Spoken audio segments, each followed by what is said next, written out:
Hello everyone, welcome to target entrance exam YouTube channel. आज हम लोग अपना हिंदी का फिर से एक प्रैक्टिस सेट करने वाले हैं 25 क्वेश्चंस का। तो ये हमारा छठा प्रैक्टिस सेट होगा, है ना। जल्दी से आप लोग जुड़ जाइए, और अगर आप अभी तक आपने टेलीग्राम व्हाट्सएप को ज्वाइन नहीं किया है, डिस्क्रिप्शन में लिंक है, वहां से जाके ज्वाइन कर लीजिए। उसके अलावा अभी इससे पहले के 5 प्रैक्टिस सेट जो हिंदी के हो चुके हैं, अगर आपने वो नहीं देखे हैं तो वो आपको चैनल पे प्लेलिस्ट मिलेगी, वहां पे आपको मिल जाएंगे। इसी के साथ साथ आपके एग्जाम में जितने भी प्रैक्टिस सेट्स आपके अभी तक हुए हैं, वो सारे के सारे एक प्लेलिस्ट में आपको कर दिए गए हैं। तो वहाँ पे आपको मिल जाएंगे। चैनल पे जाइए, प्लेलिस्ट का सेक्शन मिलेगा, वहाँ पे आपको आपको सब प्रैक्टिस सेट्स भी मिल जाएंगे, साथ साथ में आपके प्रीवियस ईयर पेपर से मिलेंगे।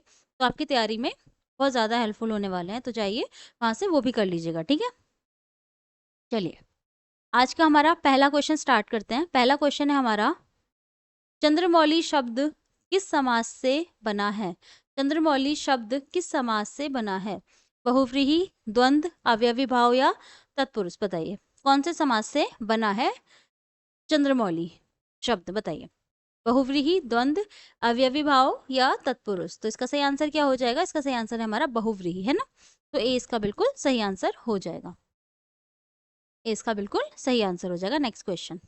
नेक्स्ट क्वेश्चन है हमारा, द्वंद्व समास होता है। द्वंद्व समास क्या होता है? जिसका पूर्व पद प्रधान हो, जिसके सभी पद प्रधान हो, जिसका दूसरा पद प्रधान हो, या उपरोक्त में से कोई नहीं। द्वंद्व समास क्या होता है? तो द्वंद्व समास बताइए, ए, बी या सी या डी। तो इसका जिसमें सभी पद प्रधान होते हैं ना, तो यानी बी आंसर हो जाएगा इसका। Next question, 78 question. प्रयोगशाला शब्द में समास का प्रकार है।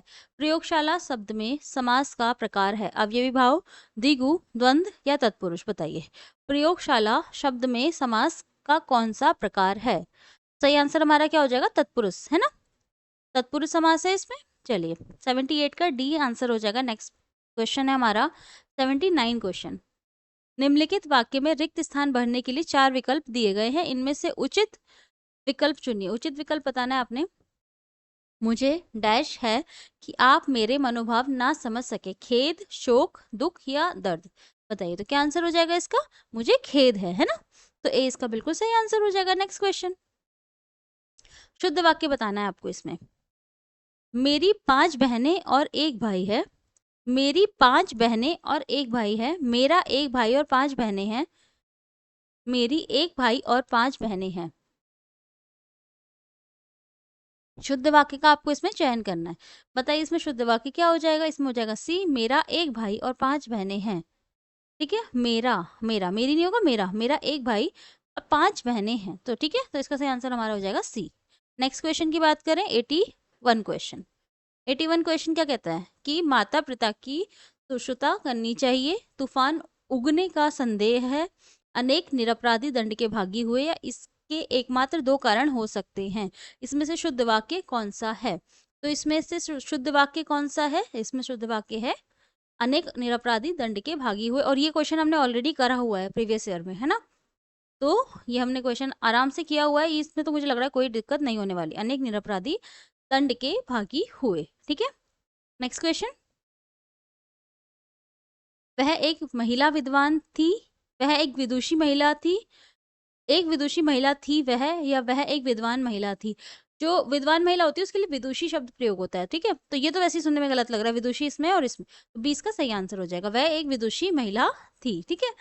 तो विदुषी शब्द होता है, विद्वान होता है पुरुष के लिए प्रयोग, और विदुषी होता है महिला के लिए प्रयोग, है ना। तो बी ऑप्शन इसका सही हो जाएगा। इसमें शुद्ध वाक्य कौन सा है? बी वाला, ठीक है। नेक्स्ट क्वेश्चन, जो मेहनत करते हैं वह सफल होते हैं, किस तरीके का वाक्य है?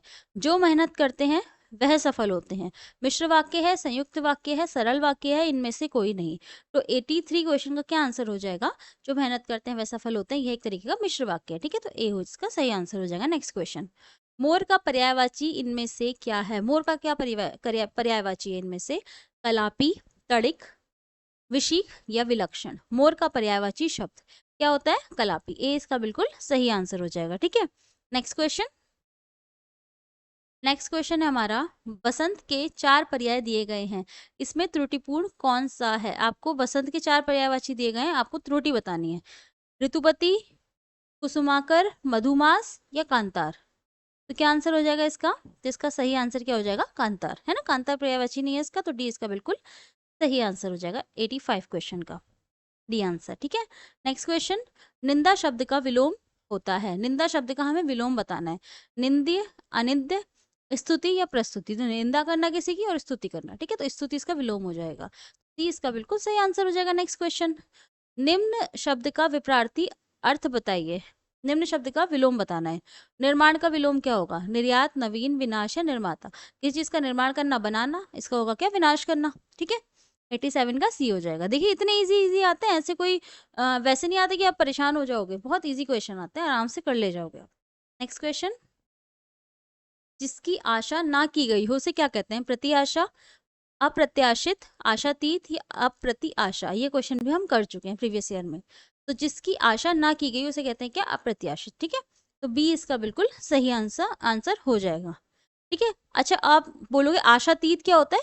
तो आशा से अधिक होगा तो आशातीत। ठीक है, प्रति आशा क्या होता है? प्रत्येक की आशा।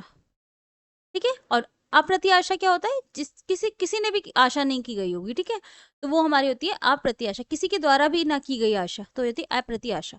लेकिन हमसे जिसकी आशा ना की गई हो वो क्या होता है? अप्रत्याशित। ठीक है, भी इसका बिल्कुल सही आंसर हो जाएगा। नेक्स्ट क्वेश्चन, जिसके पास कुछ भी ना हो उसे क्या कहा जाता है? गरीब, अकिंचन, दरिद्र या विनीत। ये क्वेश्चन भी प्रीवियस ईयर क्वेश्चन है। तो जिसके पास कुछ भी ना हो क्या कहा जाता है? अकिंचन कहा जाता है। ठीक है, अकिंचन कहा जाता है, बी।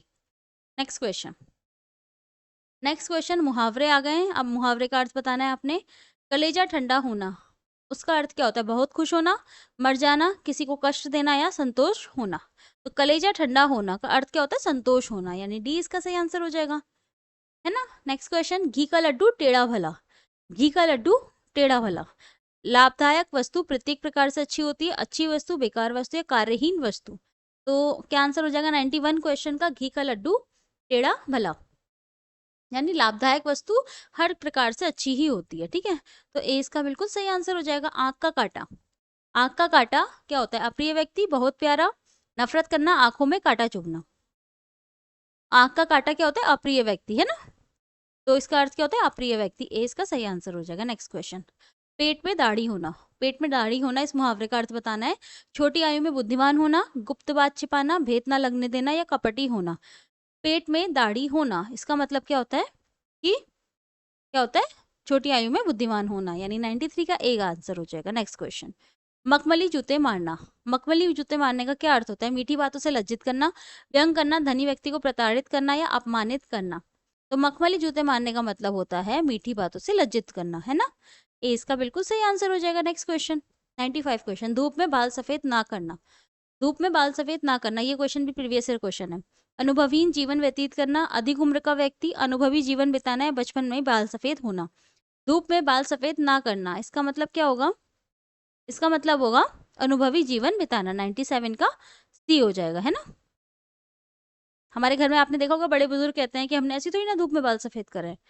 तो मतलब ये होता है कि उन्होंने अपने जीवन में बहुत अनुभव लिया है, यानी अनुभवी जीवन बिताया है। ठीक है, नेक्स्ट क्वेश्चन, जहां नायक नायिका के मिलने के प्रसंग का वर्णन मिलता है वहां किस रस की निष्पत्ति होती है? आपको रस बताना है जहां पे नायक नायिका के मिलने के प्रसंग का वर्णन मिलता है। क्या होता है? संयुक्त श्रृंगार रस, वात्सल्य रस, शांत रस या उपरोक्त में से कोई नहीं। वहां क्या होता है? वहां होता है संयुक्त श्रृंगार रस, है ना।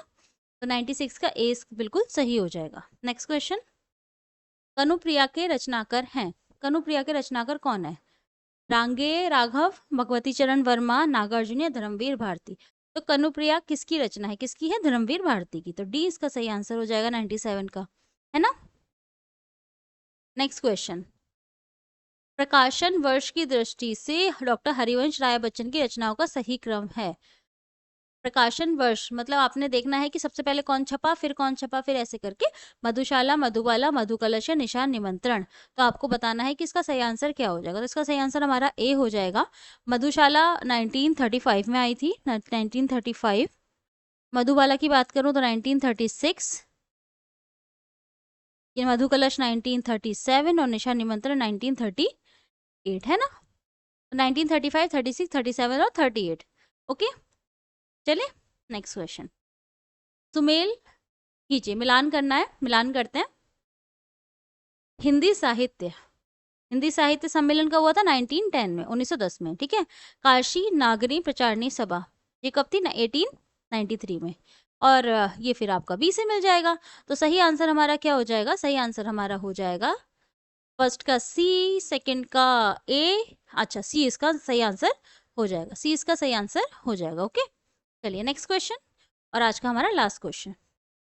अधिसूचना का प्रकाशन कहाँ होता है? अधिसूचना का प्रकाशन कहाँ होता है? सोशल मीडिया, तारपत्र, समाचार पत्र या राजपत्र? तो अधिसूचना का जो प्रकाशन होता है वो राजपत्र में, गजट में होता है। ठीक है, तो डी इसका बिल्कुल सही आंसर हो जाएगा। 25 क्वेश्चन आज हमने कंप्लीट करे अपने प्रैक्टिस सेट 6 के। ठीक है, तो कल फिर मिलेंगे नए प्रैक्टिस सेट के साथ। तब तक अपनी प्रिपरेशन अच्छे से करते रहिए और ज़्यादा से ज़्यादा क्वेश्चंस आप सॉल्व करेंगे, मतलब लगाएंगे क्वेश्चन, जितने ज़्यादा लगाएंगे उतना ही ज़्यादा आप एग्जाम में बेनिफिशियल होगा आपको। तो ठीक है, तो अपनी प्रिपरेशन करते रहिए। कल हम फिर मिलेंगे नए प्रैक्टिस सेट के साथ। तब तक के लिए थैंक यू सो मच।